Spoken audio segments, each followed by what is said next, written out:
नमस्कार, आपका 99 न्यूज़ में मैं हूँ शंकर आपके साथ। आपको पता है जिस तरह अभी धनबाद में विधानसभा चुनाव है और लगातार जो है कई समाजसेवी संस्था है या फिर समाजसेवी हैं जो लगातार वोट को लेकर, मतदान को लेकर लोगों को जागरूक करने के लिए काम कर रहे हैं। ऐसे ही हमारे साथ धनबाद के आज जाने-माने चेहरे हमारे साथ हैं। मुकेश तिवारी जो कि युवा हैं और वो हमारे साथ आज आज के अतिथि हमारे साथ मौजूद हैं। मुकेश जी, आपका 99 न्यूज़ में स्वागत है। बहुत-बहुत धन्यवाद। आपने मेरे जैसे युवा को आपने इस मंच पे जगह दिया, बहुत-बहुत आपका धन्यवाद। मुकेश जी, चूँकि आप युवा हैं और धनबाद में जो युवाओं की स्थिति है, बेरोज़गारी है और तमाम मुद्दों पर हम आपसे बात करेंगे। सबसे पहले बताइए धनबाद के विकास को आप किस तरह से देखते हैं? देखिए, धनबाद में अगर देखा जाए तो किसी भी तरह का कोई संसाधन की कोई कमी नहीं है, खनिज पदार्थ की जो है वो कमी नहीं है। यहाँ के जो नेताओं के जो दिल होते हैं, वो बहुत छोटे हैं। अगर दिल बड़ा करें तो धनबाद जो कि अर्थव्यवस्था में एक जाने-माने पोजीशन पे अपने स्थान रखने वाले धनबाद, यहाँ की जनता का कोई स्थान नहीं रहा और ये सारा कार्य जो है ये करने का जो है, वो नेताओं के द्वारा किया गया। यहाँ के जो नेता हैं, वो अपने दिल को बड़ा करें और यहाँ के नौजवानों को रोज़गार से जोड़ें। आप सड़क बनाने से काम नहीं चलेगा। आप 8 लेन बना दीजिएगा, तो वो 8 लेन को बना तो दिए लेकिन उसको क्या चाट के वो खाना उनका घर में आएगा? उनका घर में ख खाना आना चाहिए, आप पॉकेट में पैसा होना चाहिए। आप रोज़गार से जोड़िए ना। धनबाद में बहुत सारे आउटसोर्सिंग है, जहाँ पे स्थानीय नियोजन की बात करें तो 75% जो होता है कि स्थानीय लोगों का रोज़गार वहाँ से जोड़ना चाहिए। तो क्या रोज़गार के लिए क्या करना चाहेंगे धनबाद के लिए? क्या बोलना चाहेंगे? देखिए इसमें बीसीसीएल और डीजीएमएस की टीम को इनको कंट्रोल करना चाहिए। आउटसोर्सिंग की जो कंपनियाँ हैं, इन पे लगाम लगाना चाहिए। एक्चुअल में क्या है कि आप नीति को ही नहीं बनाए हुए हैं। आप एक नीति गठन करें कि प्राइवेट कंपनी में किस तरह से आप रिक्रूटमेंट कीजिएगा। आपकी ह्यूमन रिसोर्स डेवलपमेंट जो आपका है एचआर डिपार्टमेंट है, वो क्या कर रही है? आप उसका जो प्रोसेस होता है, उन सारे चीज़ों को आप देखिए कि क्या होना चाहिए। आप रोज़गार से आपको जोड़ना पड़ेगा यहाँ के युवाओं को। आउटसोर्सिंग में बीसीसीएल एक समय में 5 लाख एम्प्लॉयर थे। जी। तो बीसीसीएल जब 5 लाख एम्प्लॉयर थे, अंडरग्राउंड माइन्स उस समय ज़्यादा थी और अभी ओपन कास्ट है और ओपन कास्ट में भी उतना ही वर्कर का ज़रूरत है। क्योंकि मैं भी इस फ़ील्ड से जुड़ा हुआ हूँ, तो मुझे मालूम है कहाँ पे कितने मैन पावर की दरकार है। आप जहाँ पे मैन के द्वारा कराया जाता है, आदमी के द्वारा कराया जाता है कार्य, आप उस वहाँ पे मशीनरी का यूज़ कीजिएगा, तो ऑटोमेटिकली जो है रोज़गार में इसमें बाधा तो पड़ेगा। तो आप मशीनरी का यूज़ ना मतलब करके कहीं न कहीं आप कहना चाह रहे हैं कि जो पहले जो लेबर जो मिस्त्री रहते थे, जो संख्या में काम करते थे, उनका जो रोज़गार आजकल मशीन छीनते जा रही है। मशीन छीनते नहीं जा रही है। मशीन में भी जितने आप समझ लीजिएगा 8 घंटे का एक शिफ्ट होता है। आप 8 घंटे के शिफ्ट को आप 12 घंटे का शिफ्ट कराइएगा, तो मैन पावर तो घट जाएगा ना। तो इन सारी चीज़ों पे ध्यान देना चाहिए और रोज़गार की जो आप वेजेज़ आप बात करें, अगर डेली वेजेज़ की एक बात करें, तो ये 4 चरणों में बाँटा गया हुआ है। पहला अनस्किल्ड, दूसरा स्किल्ड, तीसरा सेमी स्किल्ड और चौथा हाई स्किल्ड। और ये 4 चरणों की जो वेजेज़ है डेली की वो अलग-अलग रूप में हैं। तो आप हाई स्किल्ड के ₹1035 के आसपास हैं। तो आप इस चीज़ों को लागू कर रहे हैं क्या? नहीं कर रहे हैं। बीसीसीएल के मैं क्लियरली करना चाहूँगा कि बीसीसीएल अगर इन सारी चीज़ों पर अगर ध्यान दे, आउटसोर्सिंग की कंपनियों पे लगाम अगर लगाए, तो बीसीसीएल का अधिकारी और डीजीएमएस का अधिकारियों के द्वारा तो एक कॉन्ट्रैक्टर मैं तो कहता हूँ कि कॉन्ट्रैक्टर सेल का गठन करना चाहिए बीसीसीएल के द्वारा। कॉन्ट्रैक्टर सेल में क्या होता है कि फिर आपको जो नेतागिरी इतने हो रहे हैं, गुंडागर्दी हो रहे हैं, ये इन सारी चीज़ों पे लगाम थम जाए। हाँ, क्योंकि एक आप टीम बनाइए जिसमें जो है उसमें क्या है कि पारदर्शी होगा, जनता के बीच में, एम्प्लॉयर के बीच में और आपका ये क्या बोलते हैं मैनेजमेंट के बीच में। तो इसमें क्या होगा जब एक टीम गठन होगा कॉन्ट्रैक्टर सेल का, और कॉन्ट्रैक्टर सेल के द्वारा उसमें रिक्रूटमेंट को लेके अगर एम्प्लॉयर को कोई प्रॉब्लम है तो डायरेक्ट उनके पास जाएंगे, कोई नेता के पास नहीं जाएंगे। कहीं न कहीं ये ट्रांसपेरेंसी आ जाने के बाद जो है भ्रष्टाचार पर भी लगाम लग सकता है। भ्रष्टाचार पे तो 100% लगाम लग जाएगा, क्योंकि मैंने ऐसी कंपनियों को देखा हुआ है, मैं नाम नहीं लेना चाहता हूँ कंपनियों का, जहाँ पे कॉन्ट्रैक्टर सेल का गठन करके और भ्रष्टाचार तो छोड़िए, रिक्रूटमेंट पे भी जो घूसखोरी होता है, उसमें भी कहीं न कहीं अंकुश कहीं न कहीं लगाम लगने की हुँ। पूरी तरह से वो है। मुकेश जी, आप स्वराज की बात करते हैं, आपके हिसाब से स्वराज क्या है? देखिए, स्वराज्य हमारा जन्मसिद्ध अधिकार है और इसमें तो कोई दो राय नहीं है। हम तो लेके रहेंगे, अंग्रेज़ों से भी लेके रहे और धर्म के लोग जो हमारे यहाँ आए, जो गुलाम करने का प्रयास किए, जो गलत राह पे भारत की जनता को ले जाने का कार्य किया, उसमें भी जब हुआ तो फिर एक बड़ी आंदोलन हुई और अपना जो स्वराज्य है, जो जन्मसिद्ध अधिकार है, उसको तो लेना ही लेना है। इसमें तो कोई दो राय नहीं है। और ये स्वराज्य जो है वो ये सिर्फ़ शहरों में नहीं होना चाहिए। दिल्ली, बम्बई, कलकत्ते जैसे शहरों में आप संसाधन पूरी तरह से आप दे रहे हैं और ग्रामीण इलाकाओं को आप छोड़ दे रहे हैं। आप जो स्वराज्य की बात है हमारे महापुरुषों ने किया था, भगत सिंह, राजगुरु, सुखदेव इन्होंने जो किया था, क्या वो स्वराज्य हमें मिला क्या? नहीं मिला। उन उनका जो एक कल्पना जो था कि स्वराज्य जो है वो 7 लाख देश के गाँव में होना चाहिए। 7 लाख देश के गाँव में स्वराज्य हमें मिला क्या? नहीं मिला। आज अगर देश के स्वतंत्र सेनानियों ने अगर जान की बाजी नहीं लगाई होती, अगर नहीं दिए होते, तो आज मैं क्लियर कर देना चाहता हूँ कि हम और आप किसी अंग्रेज के घर में या तो झाड़ू लगा रहे होते या तो फिर उनके घर का बर्तन धो रहे होते, बर्तन साफ कर रहे होते। आज भगत सिंह, राजगुरु, सुखदेव, नेताजी इन सभी ने जो बलिदान दिया, उन बलिदान को कभी नहीं भूलना चाहिए। इन नेताओं को, हमारा देश के जो नेता हैं, हमारे प्रदेश के जो नेता हैं, इनको कभी नहीं भूलना चाहिए। अब कैसी आप नीति आप लेकर आ रहे हैं? आप क्या इस तरह की व्यवस्था लेके आ रहे हैं जो गाँव में जो हमारे देश का पहचान है, गाँव, ग्रामीण, आप एक भूली में एक गाँव है जिनको आप ना सर्वे हुआ, ना ही किसी तरह का आप टीम भेजे और आप गाँव को आप शहर में नगर निगम में आप ठेल दिए। आप नगर निगम की ओर लेके गए। किस तरह की ये आपकी ये नीति है? आप जनता को आप सुख करना चाहते हैं या फिर दुःख की ओर लेके जाना चाहते हैं? इस तरह की नहीं चलेगी व्यवस्था। इस तरह का व्यवस्था को युवाओं के द्वारा पूरी तरह से इसको नकारने का कार्य किया है और आगे भी करेगा। मुकेश जी, अब हाँ, देश के वित्तीय अथी पे आते हैं, निर्भर पे आते हैं कि देश में जो अथी है, क्या बोलते हैं उसको? टैक्स की बात करें तो टैक्स की क्या स्थिति है? देखिए, टैक्स जो है वो 2 तरह के होते हैं। एक डायरेक्ट टैक्स और एक इनडायरेक्ट टैक्स। डायरेक्ट टैक्स क्या होता है, सबसे पहले ये हमको समझना पड़ेगा। डायरेक्ट टैक्स में होता है क्या कि जो भी आप रोज़गार कर रहे हैं, जो रोज़गार से जुड़े हुए हैं या तो बिज़नेस से जुड़े हुए हैं, वो रिटर्न फाइल करते हैं और टैक्स पे करते हैं। और एक होता है इनडायरेक्ट टैक्स, जो कोई भी सामान हम खरीद रहे हैं बाज़ार से, उस पर जो टैक्स लग रहा है, वो इनडायरेक्ट टैक्स होता है।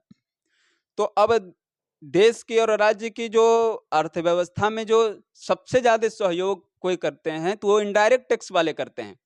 70% जो टैक्स का जो भारत सरकार और राज्य सरकार की रेवेन्यू आती है, आपको मैं क्लियरली बता देना चाहता हूँ, आप सर्च भी कर सकते हैं। 70% रेवेन्यू जो है, वो इनडायरेक्ट टैक्सेस से आते हैं। आप सोच सकते हैं, जो अर्थव्यवस्था में, जो रेवेन्यू में 70% आ रहा है और 30% जो है वो डायरेक्ट टैक्स में आते हैं। आप मान लीजिए ये टैक्स जो पे कर रहे हैं वो तो आम जनता का पैसा। एक जो बच्चा पैदा लेता है ना, उसके लिए अगर पैम्पर खरीदते हैं ना, आज जो बच्चा, उसको भी टैक्स देना पड़ता है। सोच सकते हैं आप, एक जो बच्चा आज अगर पैदा ले रहा है, अभी अगर उसके लिए अभी एक पैम्पर खरीदा जाए, उसके लिए साबुन खरीदा जाए, वो भी टैक्स पे कर रहा है। तो जो टैक्सेस पे कर रहे हैं उसको रिटर्न मिल रहा है क्या? आप समझ लीजिए, आपके, मान लीजिए आपके मोहल्ले, आपके गांव में 100 परिवार रहते हैं। 100 अगर परिवार हैं, तो उस घरों में अगर मान लीजिए एक मैक्सिमम, एक मिनिमम हम बात करें तो 4 लोग अगर रहते हैं, हालांकि ज्यादा भी रहते हैं, तो वो लगभग लगभग 3,000 रुपए महीने का टैक्स पे कर रहा है। और अगर 100 परिवार हैं, तो लगभग लगभग, मैं साल का बता रहा हूं, पर साल 2 से 3 लाख रुपए टैक्स पे कर रहे हैं सरकार को। और 2 से 3 लाख, और 5 साल में 10 से 15 करोड़ रुपए टैक्स कर रहे हैं। 2 से 3 लाख में, माफ कीजिएगा, 2 से 3 करोड़ रुपया। और 5 साल के अंदर में 10 से 15 करोड़ रुपए टैक्स पे कर रहे हैं। क्या आप बता सकते हैं, क्या आपने कहाँ खर्च किया? 10 से 15 करोड़ रुपया मेरे मोहल्ले में, आपके मोहल्ले में कहीं हुआ क्या? आपके गांव में? आप खुद निरीक्षण करें कि सरकार को जो हमने 10 से 15 करोड़ रुपया 5 साल में टैक्स दिया है इनडायरेक्ट रूप में, उसमें बिजली बिल भी अलग है, वो छोड़ दीजिए, पानी का बिल, तो आपने वो दिया क्या? आपने, गवर्नमेंट ने, इन नेताओं ने हमें दिया क्या रिटर्न?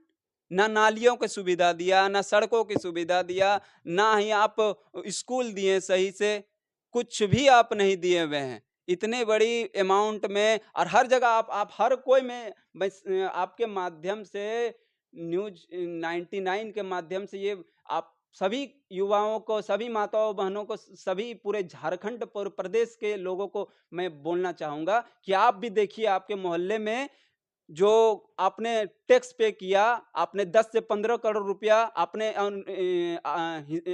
मतलब जो भी जनसंख्या है उस अनुसार आप कैलकुलेशन कर लें, तो आपको मिला क्या? नाली मिला क्या? आप हमको बताइए। आपको नहीं मिला। स्कूल मिला क्या? स्कूल में शिक्षक मिले क्या? सही पढ़ाई हो रहा है क्या? जिस लेवल की पढ़ाई है, मैं आपको क्लियर बता देना चाहता हूं, हमारे झारखंड में जिस लेवल की पढ़ाई हो रही है स्कूलों में, सरकारी स्कूलों में, आपके बच्चे कहीं के नहीं रहेंगे। क्योंकि कंपटीशन बहुत हाई हो चुका है। कंपटीशन इतना हाई हो चुका है कि आपके बच्चे कोई भी एमएनसी कंपनी, मल्टीनेशनल कंपनी में कार्य के योग्य ही नहीं रहेंगे। मुकेश जी, सरकारी कर्मचारी जो है झारखंड में, उनकी क्या स्थिति है? क्या सरकारी कर्मचारी जो है वो सरकार के नियंत्रण में है? तो सरकार को ऐसा कोई निर्देश आपके अनुसार?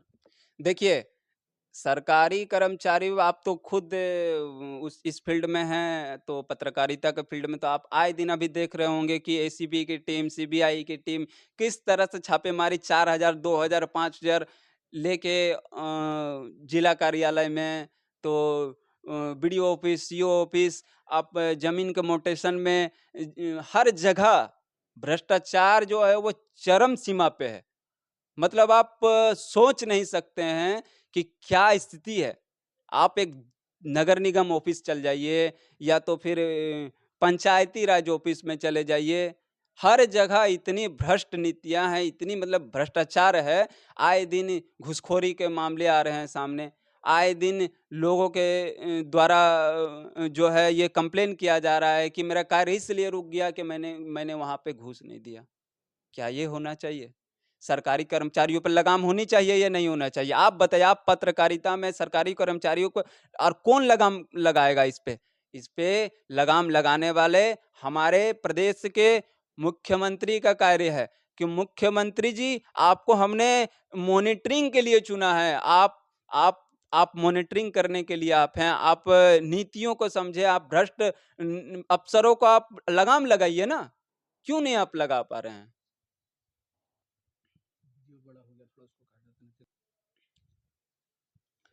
मुकेश जी, कोयला चोरी जो धनबाद में, जो कोयलांचल में कहा जाता है कि कोयला का गढ़ है। हमारे पास इतना कोयला है कि हम पूरे देश को रोशन कर रहे हैं, लेकिन हमारी स्थिति क्या है धनबाद में? कोयला चोरी की क्या स्थिति है? देखिए, कोयला जो है वो प्राकृतिक जो प्रोसेस होता है, उसके द्वारा हज़ारों साल इसको लगते हैं बनने में, कोयला को बनने में। और कोयला चोरी की अगर बात करें, तो मैं समझता हूँ कि जिस तरह की यहाँ पे परिस्थितियाँ हैं, आप साइकिल वाले पे, मोटरसाइकिल वाले पे अंकुश आप लगा रहे हैं, पुलिस लाठी चार्ज कर रही है। लेकिन आप एक तरफ और भी दूसरे तरीके से जो कोयला चोरी हो रहा है, आप उस पे अंकुश कहाँ लगा रहे हैं? आप उस पे लगाइए ना। वो जो कोयला, आप चोरी की तो बात ही मत कीजिए। चोरी शब्द जो है साइकिल वाले और मोटरसाइकिल वाले पे चोरी की बात आप मत कीजिए। कोई कुआँ से अगर पानी निकाल के लेके जा रहा है और वो अपना घर में पानी पी रहा है, तो वो चोरी थोड़ी ना होता है। लेकिन हाँ, अगर उसमें मोटर लगा के और अपना पूरा खेत खलिहान का अगर सिंचाई करेगा, तो चोरी उसको बोलते हैं। आप पानी पीने के लिए अब दिन गुजारने के लिए कोयला बेच के अपना घर परिवार अगर चला रहा है, तो क्या गलत कर रहा है? यहाँ का संपत्ति है, यहाँ की संपत्ति में अधिकार तो यहाँ के लोग, अब करे भी तो क्या करें? आपने कोई कंपनी एस्टेब्लिश करा है धनबाद में? नहीं। आपने कोई स्टील प्लांट, कोई उद्योग, आखिर वो क्या करेगा? वो चोरी करेगा, लूटमारी करेगा। अगर कोयला को अगर नहीं अगर बेचेगा लेके, मैं तो आपके द्वारा, आपके न्यूज़ चैनल के द्वारा एक बहुत बड़ी बात मैं कहना चाहूँगा यहाँ के हमारे पुलिस अधीक्षक महोदय जो हैं, उनको, कि आप कोयला की जो मोटरसाइकिल के द्वारा जो कोयला को लेके बेचा जा रहा है, उनको 2 घंटे की छूट देना चाहिए। 2 घंटे की छूट इसलिए देना चाहिए क्योंकि वो बच्चे को पढ़ा रहा है, वो नेक कार्य कर रहा है। वो नहीं चाहता है कोयला, मैंने बात किया हुआ है, मैं जान रहा हूँ इस चीज़ों को, मैंने कई बार बात किया हुआ कि आप इतने लोड लेके आप चल रहे हैं, आपका एक्सीडेंट, बोलते हैं कि क्या बोले साहब, ये करना नहीं चाहते हैं, लेकिन हम कर भी क्या सकते हैं? घर में माँ है, पिताजी हैं, हर कोई। आपने कहा कि 2 घंटे की छूट उन्हें देना चाहिए, लेकिन चोरी तो चोरी होती है। चोरी कहाँ? इसमें अगर अगर कोई बड़े पैमाने पर चोरी कर रही है और आप बोलेंगे कि नहीं ये छोटा-मोटा पॉकेट मारता है तो इनको करने दिया जाए, ये कहाँ तक सही है? आप युवा हैं, आप किस तरह से नहीं, इसको देखते हैं? नहीं, नहीं, नहीं, नहीं, चोरी हम बोले तो हम कुइयाँ से पानी अगर निकाल ले रहा है बाल्टी से, तो अगर गाँव में एक कुइयाँ है और कुइयाँ से अगर पानी निकाल ले रहा है, तो वो पीने के लिए लेके जा रहा है बाल्टी में, तो उसको चोरी नहीं बोल सकते हैं। लेकिन अगर मोटर लगा के और अगर सिंचाई कर ले रहा है, तो ये होता है चोरी। आप जो 11 बजे रात से 4 बजे भोर तक जो कार्य चलता है, जो बड़े-बड़े गाड़ियों में, तू तो डकैती हुआ हम साहब। उसको भी गलत कर रहे हैं, ऐसा नहीं कि वो सही है। तो पहले उस पे अंकुश आप लगाइए। मैं कहता हूँ, मैं वो नहीं कहना चाहता, मैं कहता हूँ कि क्राइम को आपको कंट्रोल में धनबाद में करना है ना, तो आपको रोजगार से जोड़ना पड़ेगा, और रोजगार है नहीं आपके पास, कोई कंपनी ने करेगा क्या? करेगा क्या? सबसे बड़ी बात है। तो वो वो तो कोयला बेचेगा, वो तो अपना जीवन शैली जो है वो आए दिन जो हमारे घर में बच्चे हैं उनको तो पालना पड़ेगा ना भाई साहब, कुछ तो करना पड़ेगा ना। मुकेश जी, भारत में आप धर्म को किस तरह से देखते हैं? ऐसा नारा भी लगाया जाता है कि भारत में रहना होगा तो जय श्री राम कहना होगा। इसको मतलब क्या परिभाषा है असली जो धर्म की है? देखिए, धर्म वही है जो सत्य को धारण करता है, उसी को हम धर्म कहते हैं। सत्य को धारण करने की क्षमता को ही हम धर्म कहते हैं। सत्य की धारण करने की एक क्षमता होना चाहिए। तो जिस तरह से धर्म सबके अपने-अपने हैं, इसमें कोई दो राय नहीं है। धर्म जो है वो, मैं किसी भी समुदाय विशेष के बारे में कोई टिप्पणी नहीं करना चाहूँगा, लेकिन सबके अपने-अपने धर्म हैं। अब नेता लोग जो हैं, अब जब इलेक्शन आते हैं, तब जो है धर्म दिखाना चालू करते हैं, ये गलत बात है। आप हिंदू हैं, मुस्लिम हैं, सिख है, ईसाई है, आप अपने पे एकदम दृढ़ रहिए और शुद्ध रहिए। अगर एक हाथ में हमारे माला है, जो शांति के प्रतीक है, तो दूसरे हाथ में हम भाला भी रखते हैं, जो माँ, माटी और मानुष के लिए उठा सकते हैं। जरा भी एक क्षण भी नहीं सोचेंगे, नहीं सोचा जाएगा कि हम अपने देश, अपने संविधान, अपने धर्म के लिए, अपने माँ, माटी, मानुष के लिए हम उठा सकते हैं।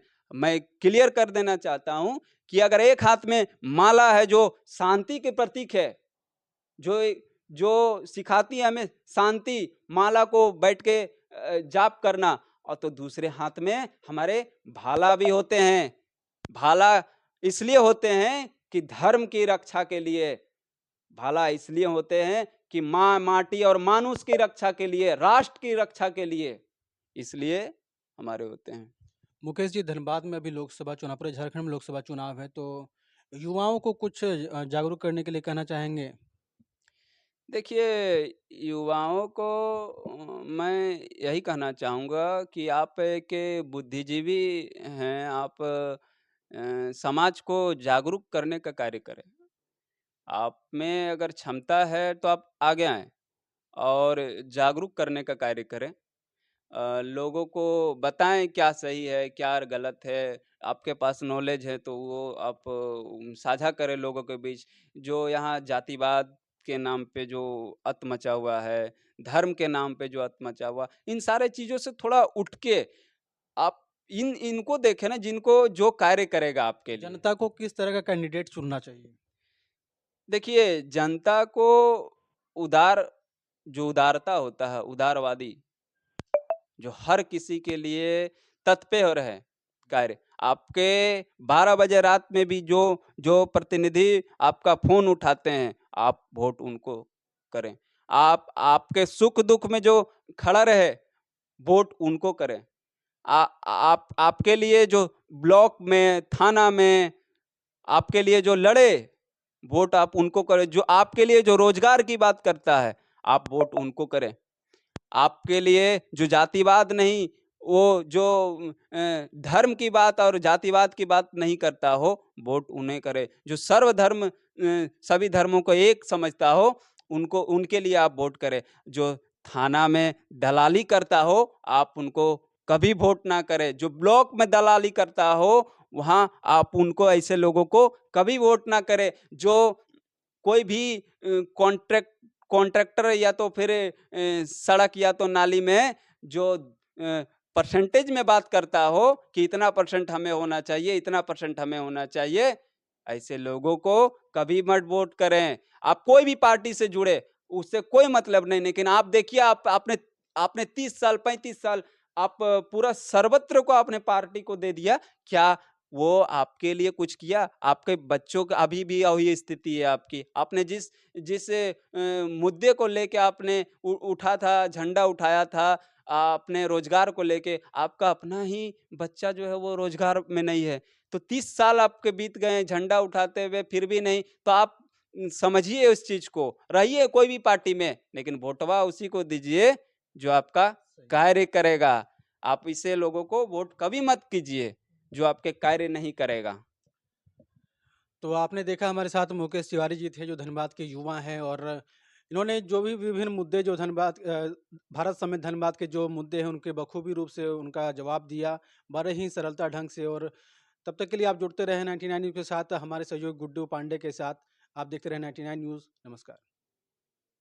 मोबाइल में सबसे सस्ते दाम के वादे के साथ इस पूजा उत्सव में कुछ विशेष ऑफर लेकर आया है पंकज इलेक्ट्रॉनिक्स। सारे मोबाइल्स पर 2 साल की वारंटी, साथ ही स्क्रीन पर 6 महीने का स्क्रीन रिप्लेसमेंट भी। Finance available in 0 down payment and in 0 interest. CIBIL की छोड़िए चिंता, नॉन सिविल पर भी फाइनेंस की सुविधा। पंकज इलेक्ट्रॉनिक्स आपको फ्री में बनाकर दे रहा बजाज कार्ड। कश्मीर से लेकर कन्याकुमारी तक कोई भी एड्रेस पे फाइनेंस की सुविधा। साथ ही नए मोबाइल की खरीद पर एक निश्चित आकर्षक उपहार भी। प्रोडक्ट का पेमेंट किसी भी कंपनी के क्रेडिट कार्ड से करने पर 10% की कैशबैक, और तो और फाइनेंस पर भी कैशबैक की गारंटी इन फ्लेक्सिबल मोड। सिर्फ और सिर्फ पंकज इलेक्ट्रॉनिक्स में। पुराने फोन पर भी बेस्ट एक्सचेंज रेट के साथ घर लेकर जाइए नया फोन। तो देर किस बात की, आइए और ऑफर का लाभ उठाइए। ये ऑफर नहीं, मौका है।